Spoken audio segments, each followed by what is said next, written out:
Hello बच्चों। मैं Vipin Tiwari MS classes में आपका स्वागत करता हूँ। आज हम पढ़ने वाले हैं प्रश्नावली 6.2 के क्वेश्चन नंबर 6, 7 और 8 को। इससे पहले के वीडियो में हमने 6.2 प्रश्नावली के क्वेश्चन नंबर 1 से 5 तक को देख लिया था। इस वीडियो में हम इन 3 क्वेश्चनों को देखने वाले हैं, क्वेश्चन नंबर 6, 7 और 8 को। ठीक है, तो आइए शुरू करते हैं हमारी इस वीडियो को। तो आपके सामने क्वेश्चन नंबर 6 दिख रहा है। क्या है क्वेश्चन नंबर 6? कि आकृति 6.21 में, अब जो आपके नीचे आकृति बनी हुई है वो 6.21 आकृति है। इसमें क्या दिया गया है कि OP, OQ और OR, तो जो भुजा है आपकी OP, ये OP, OQ और OR पर स्थित बिंदु A, B, C, इन पर जो बिंदु स्थित है A, B और C, ये 3 बिंदु इन पर स्थित हैं। इस प्रकार है कि ए बी समांतर है पी क्यू के। तो आप देखोगे कि इसमें बोला गया है जो ए बी भुजा है वो पी क्यू के समांतर है, और ए सी भुजा है जो पी आर के समांतर है। तो जो ए सी भुजा है वो आपके पी आर के समांतर है, ये दिया गया है। तो आपको सिद्ध करना है कि बी सी समांतर है क्यू आर के। यानी कि आपको जो सिद्ध करना है वो ये है कि बी सी को क्यू आर के बराबर सिद्ध करना है। ठीक है, तो आपको सबसे पहले इस क्वेश्चन में जो चीज़ दी गई है वो लिखेंगे। क्या दिया गया है तो देखो, एक बार मैं इसको देता हूँ। ठीक है, देखो, सबसे पहले आपको लिखना है दिया गया है। क्या लिखना है? दिया गया है। तो देखो,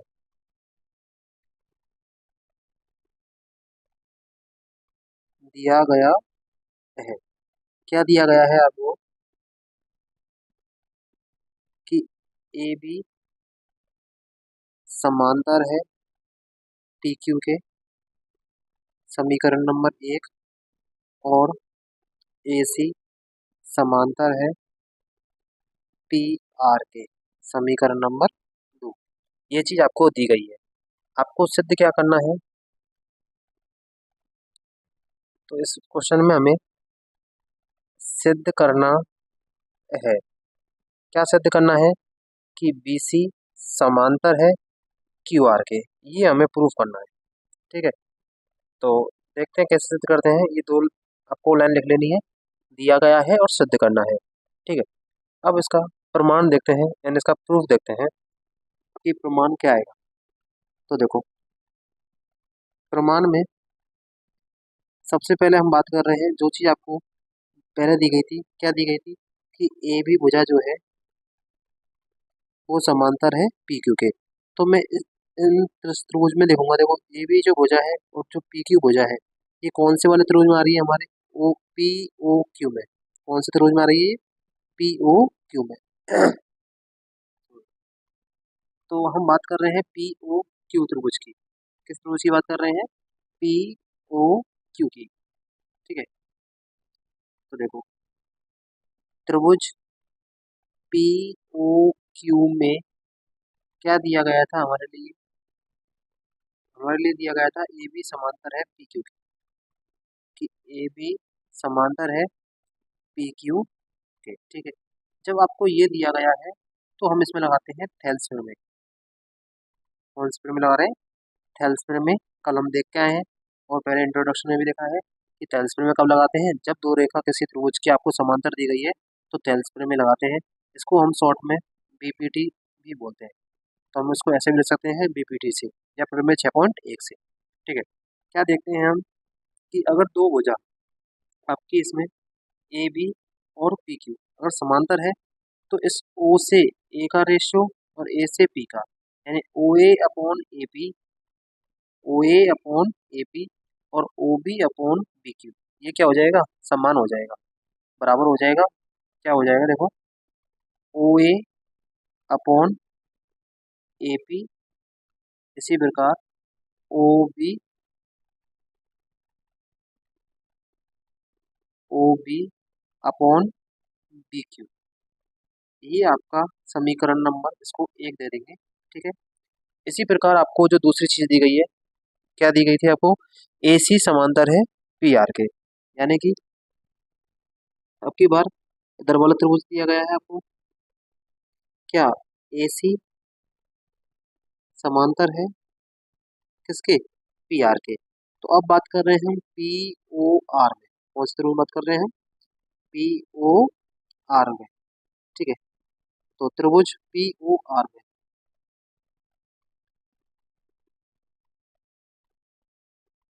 तो त्रिभुज POR में हमें क्या दिया गया था, हमें दिया गया था AC समांतर है PR के, क्या है, AC समांतर है PR के। अब वही समांतर रेखा दे रखी है, तो क्या लगा देंगे वापस, थेल्स प्रमेय, या फिर हम बोल सकते हैं BPT से, शॉर्ट में ले देते हैं इसको BPT से। BPT से हम क्या देखते हैं कि इसका जो रेशो है, कौन सी हो जाएगा, देखो क्या दिया गया था हमें, हमें दिया गया था कि AC समांतर है PR के, तो देखो O का A से और A का B से, यानी OA upon AP OC upon CR क्या हो जाएगा, बराबर हो जाएगा। ये क्या हो जाएगा, OA अपॉन AP बराबर C OC, सॉरी पहले क्या आएगा, OC अपॉन CR, समीकरण नंबर 2, सॉरी पहले वाला हमारे समीकरण 1 और 2 यहाँ दे चुके हैं, तो इसको हम समीकरण नंबर 3 देंगे, ठीक है। और इस समीकरण को हम 4 दे देते हैं, ठीक है। अब आप समीकरण 3 और समीकरण 4 को ध्यान से देखिए कि समीकरण 3 में OA अपॉन AP है,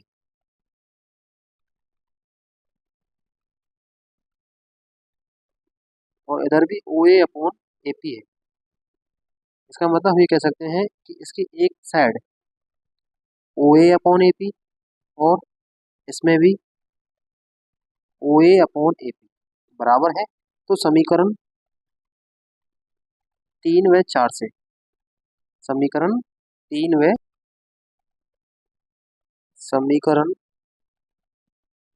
3 व 4 से हम क्या देखते हैं कि OB अपॉन BQ बराबर OC अपॉन CR, यानी कि OB अपॉन VQ बराबर OC upon CR, OC upon CR, ये आ जाएगा बराबर। ये कहाँ से आया है, समीकरण नंबर 3 व 4 से। अब इसको हम फिगर में देखते हैं कि जो हमारा फिगर है ये वाला, इसमें देखते हैं कि आपका क्या आया है, OB अपॉन BQ और OC अपॉन CR, यानी कि इसका रेशियो इस और का और इन दोनों का रेशियो बराबर आया है।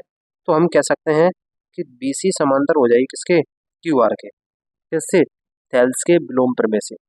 ये हो जाएगा थेल्स के विलोम प्रमेय से हम लिख सकते हैं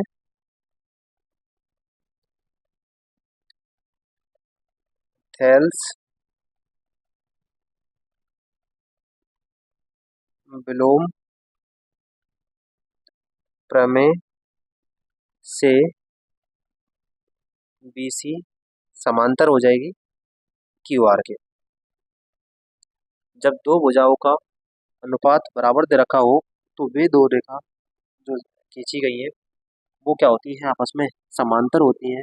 ये हम प्रमेय थेल्स के विलोम में पढ़ के आए हैं, ठीक है। तो वहां से हमने इसको क्या लिख दिया है, यही हमको क्या करना था, सिद्ध करना था। देख लीजिए, बोले HP BC और QR को समांतर लाना था, तो BC समांतर है QR के, ये हमने क्या कर दिया, सिद्ध कर दिया। ये इस प्रकार से सिद्ध होता है, ठीक है। क्वेश्चन नंबर 6, नेक्स्ट क्वेश्चन की ओर बढ़ते हैं, क्वेश्चन नंबर 7। क्वेश्चन नंबर 7 और क्वेश्चन नंबर 8 दोनों ही बहुत इंपॉर्टेंट क्वेश्चन है, अच्छे क्वेश्चन है, ठीक है, आने लायक क्वेश्चन है। ध्यान से समझना क्वेश्चनों को, क्या कह रहा है देखो। सबसे पहले वो लगाया है प्रमेय 6.1 का प्रयोग करते हुए सिद्ध कीजिए कि एक त्रिभुज की एक भुजा के मध्य बिंदु से होकर दूसरी भुजा के समांतर खींची गई रेखा तीसरी भुजा को समद्विभाजित करती है। इसका मतलब आपको पहले त्रिभुज लेना होगा। ठीक है, सबसे पहले हम इसमें एक त्रिभुज ले लेते हैं। जैसे कि मैंने आपके सामने एक त्रिभुज ले लिया है ये। ठीक है, अब आपसे क्या बोला गया है इसमें? इसमें बोला गया है, इसके नाम दे देते हैं ए, बी और सी, इसको नाम दे दिया। ठीक है, अब इसने क्या बुलाया है? सिद्ध कीजिए कि एक त्रिभुज की एक भुजा के मध्य बिंदु, तो इसमें से किसी एक भुजा का मध्य बिंदु लेते हैं। जैसे मैंने कि ए बी भुजा का एक मध्य बिंदु ले लिया, ये मेरा एक बिंदु डी है जो ए बी का क्या है? मध्य बिंदु है, से होकर दूसरी भुजा के समांतर खींची गई रेखा। तो अब मैं इस बीसी भुजा के समांतर इस बिंदु से एक रेखा खींच देता हूँ, ये खींच। ठीक है, जो एसी को बिंदु ई पर काट रही है, एसी को कहाँ पर काट रही है? बिंदु ई पर। तो तीसरी भुजा को समद्विभाजित करती है, ये सिद्ध करना है आपको। समद्विभाजित करती है मतलब एसी को इसने दो बराबर भागों में बांट दिया है, ये हमें सिद्ध करना है। तो सबसे पहले हम दिया गया लिखेंगे। क्या लिखेंगे? दिया गया है। इसमें हमें 6.1 प्रमेय का यूज करना है, क्वेश्चन नहीं बोला गया है इसमें, दिया गया है। क्या दिया गया है हमें?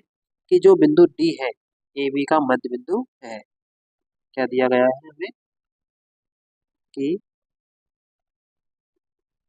बिंदु डी ए ए बी का मध्य बिंदु है।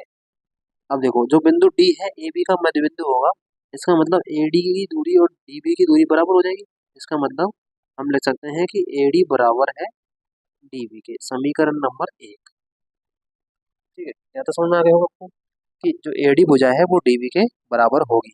अब हमें सिद्ध क्या करना है कि जो तीसरी भुजा है उसको समद्विभाजित करें। समद्विभाजित करें मतलब ए ई बराबर ई सी, ये आपको सिद्ध करना है। तो हम लिखते हैं सिद्ध करना है। क्या सिद्ध करना है? कि ए ई बराबर है ई सी के, ये हमें प्रूफ करना है। ठीक है, तो कैसे प्रूफ करेंगे? देखते हैं प्रमाण। देखो प्रमाण,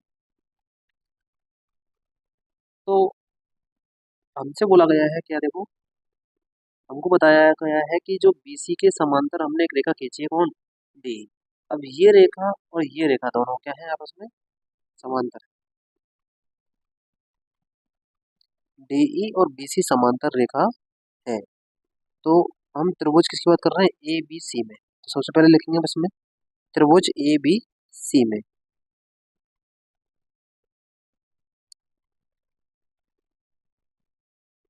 त्रिभुज ए बी सी में,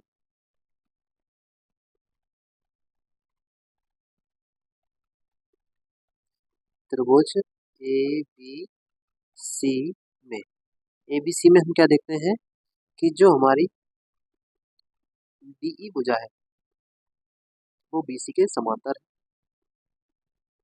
डीई भुजा समांतर है बीसी के।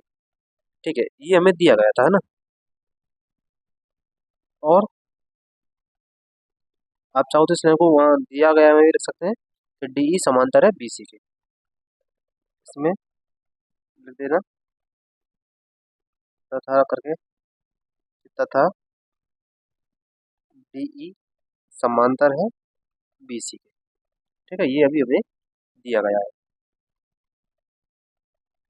अब डीई भुजा बीसी के समांतर है, डीई भुजा बीसी के समांतर है, तो हम प्रमेय 6.1 का प्रयोग करते हैं इसमें, और इसमें लिखते हैं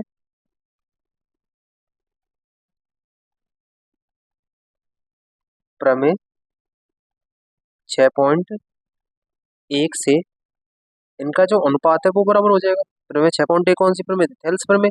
तो अनुपात किसका बराबर हो जाएगा? यानी कि आप कह दोगे कि A D upon D B बराबर है ए ई अपॉन ई सी के।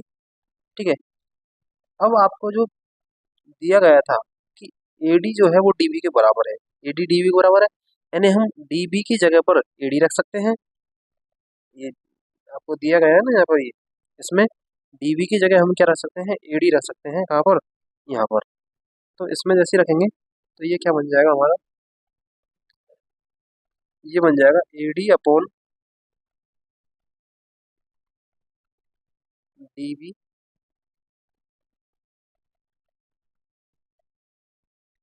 अब जो DB था उसकी जगह पर हम क्या रखना है, AD। तो इसकी जगह पर हम DB की जगह पर क्या रख सकते हैं, AD बराबर AE अपॉन AC। अब आप देखेंगे यहाँ से कि अगर हम AD में AD का भाग देंगे तो एक बढ़ जाएगा, यानी कि जो अनुपात है आपका वो क्या आ जाएगा, ये अनुपात आ जाएगा आपके पास 1 बराबर AE अपॉन EC। ठीक है, यानी कि क्या बना आपके पास जो स्टेप है वो बन गई 1 बराबर AE अपॉन AC। AC को इधर ले जाएंगे तो ये बन जाएगा आपका AE बराबर AC। ये आपका पक्षांतरण करने पर, कर्ण गुणा करने पर आ जाएगा। ठीक है, तो AE बराबर क्या आ गया, EC आ गया। इसका मतलब अगर AE भुजा EC के बराबर है तो आप ये कह सकते हो, देखो क्या कह रहे हो आप, ये कह रहे हो कि AE जो भुजा है वो EC के बराबर है।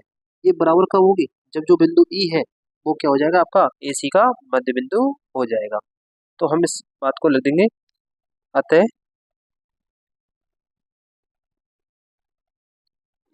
बिंदु E AC का मध्य बिंदु है। ठीक है, आपको आ गया होगा समझ में क्वेश्चन। ठीक है, नहीं आया है तो एक बार देख लीजिए वापस, आपको समझ में आ जाएगा। ठीक है, एक बार रिवाइज कराऊं, जैसे प्रमाण से देखो, हमने त्रिभुज ABC लिया जिसमें आपको DE समांतर BC ये दिया गया था, तो हमने प्रमेय 6.1 का प्रयोग करते हुए थेल्स प्रमेय को लगा दिया इसमें, और थेल्स प्रमेय में इसको जो अनुपात होता है वो क्या हो जाएगा, बराबर हो जाएगा ये वाला। ठीक है, तो हमने क्या किया फिर, इस BD की जगह पर हमने क्या रख दिया, AD, और AD में AD का भाग दिया तो क्या आ गया, एक आ गया। ठीक है, फिर हमने नेक्स्ट स्टेप में इसको कर्ण गुणा कर दिया, तो आपका जो AE है वो किसके बराबर आ गया, EC के बराबर आ गया। तो हमने बोल दिया कि जो बिंदु E है वो AC का क्या होगा, मध्य बिंदु होगा, यानी कि AC भुजा को बिंदु E समद्विभाजित करेगा। ठीक है, ये था आपका क्वेश्चन नंबर 7। क्वेश्चन नंबर 8 की ओर बढ़ते हैं। ये भी इंपॉर्टेंट क्वेश्चन है, सेम ऐसा ही क्वेश्चन है, बस थोड़ा सा अंतर है। उल्टा पूछा गया है इसमें, यानी प्रमेय आपको 6.2 का प्रयोग करना है इसमें। वही आपको एक त्रिभुज लेना है, जैसे उसमें एक त्रिभुज लिया था। ठीक है, तो इसमें भी ले लेते हैं, ये ले लिया मैंने एक त्रिभुज। ठीक है, इसको नाम दे देते हैं, ये A त्रिभुज, ये B, और ये C।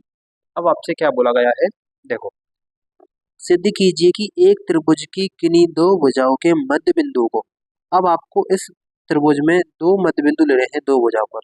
तो मैंने एक मध्य बिंदु AB का मध्य बिंदु D ले लिया, और इसी AC का मध्य बिंदु बिंदु E ले लिया। अब मैं दोनों को ही मध्य बिंदु बोल रहा हूँ।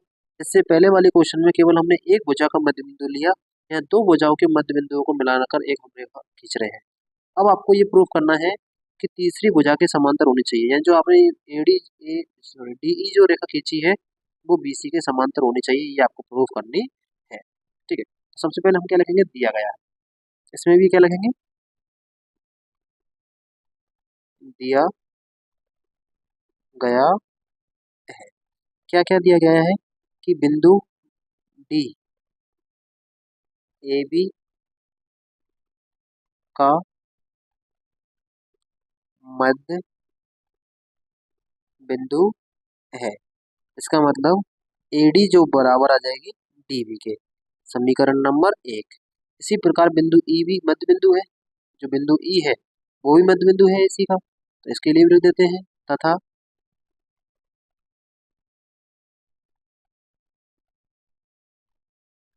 तथा E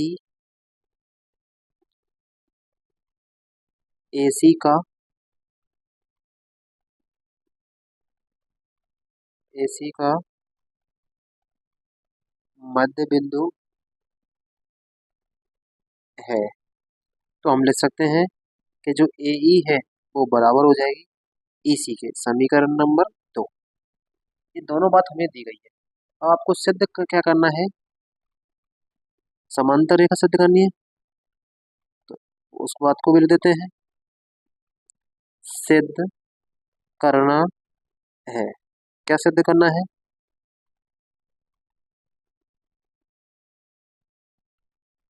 DE समांतर है BC के, ये हमें प्रूफ करना है। देखते हैं, DE को BC के समांतर प्रूफ करना है। ठीक है, तो करते हैं शुरू। इसमें भी हम एक बार देखो, अब आपसे क्या बोला गया है एक बार देख लीजिए इसमें, कि जो बिंदु D है और बिंदु E है, ये दोनों क्या है? मध्य बिंदु है। दोनों ही क्या है? आपके मध्य बिंदु है। तो हमें क्या करना है, AD का अनुपात DB से इसको बराबर ले आइए, किससे? AE का अनुपात EC के। अगर ये बराबर आ जाता है तो हम कह देंगे कि जो DE भुजा है वो BC का क्या हो जाएगी? समांतर हो जाएगी। तो ये अनुपात बराबर लाने के लिए सबसे पहले मैं ये अनुपात निकाल रहा हूँ, कौन सा? AD अनुपात DB। तो अब देखेंगे,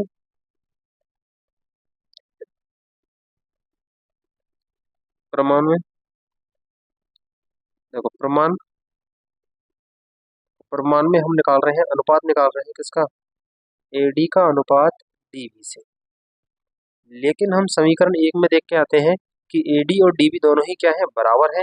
इसका मतलब DB की जगह हम AD भी लिख सकते हैं, तो AD की जगह तो AD है, लेकिन DB की जगह हम जैसे ही AD लिखेंगे और AD में AD का भाग देंगे तो ये आ जाएगा 1, यानी ये हो गया समीकरण नंबर 3। क्या हो गया? समीकरण नंबर 3 से AD बटे DB का मान कितना आ गया? 1। इसी प्रकार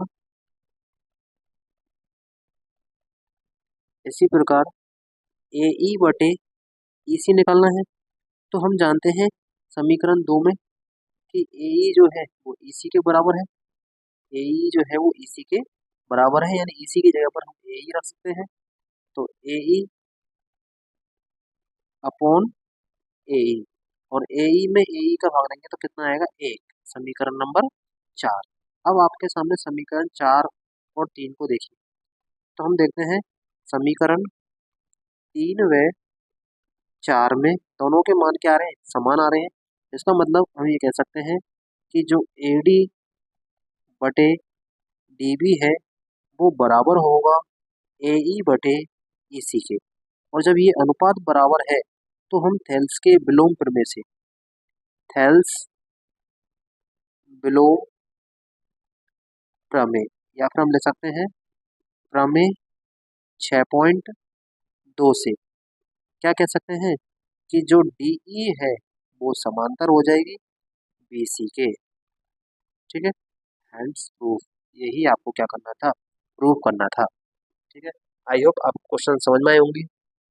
इस वीडियो में मैंने क्वेश्चन नंबर 6, क्वेश्चन नंबर 7 और क्वेश्चन नंबर 8 को दिया है। ठीक है, और इससे जो पहले की वीडियो थी उसमें हमने 1, 2, 3, 4 और 5 को देख लिया। ठीक है, अब हम अगली जो वीडियो आएगी उसमें इस प्रश्नावली के 2 क्वेश्चन बच जाते हैं, क्वेश्चन नंबर 9 और क्वेश्चन नंबर 10। ये हम हमारी नेक्स्ट वीडियो में देखेंगे। ठीक है, नेक्स्ट वीडियो में इनको हम क्वेश्चन नंबर 9 और क्वेश्चन नंबर 10 को देख लेंगे। ठीक है, आई होप आपको चीज़ें समझ में आई होंगी, और अगर आपको चीज़ें समझ में आती हैं तो इसको एक बार आप लाइक भी कर दिया करो। ठीक है, ताकि हमें आगे की वीडियो बनाने के लिए मोटिवेशन मिलता रहे। ठीक है, और अगर कोई समस्या आती है, कोई दिक्कत आ रही है, तो आप बिल्कुल कमेंट में लिख दीजिए करें कि क्या दिक्कत आती है आपको, है ना? जो भी दिक्कत आएगी उसमें हम सुधार करने का प्रयास करेंगे। ठीक है, तो मिलते हैं अगली वीडियो में, तब तक के लिए आपको धन्यवाद।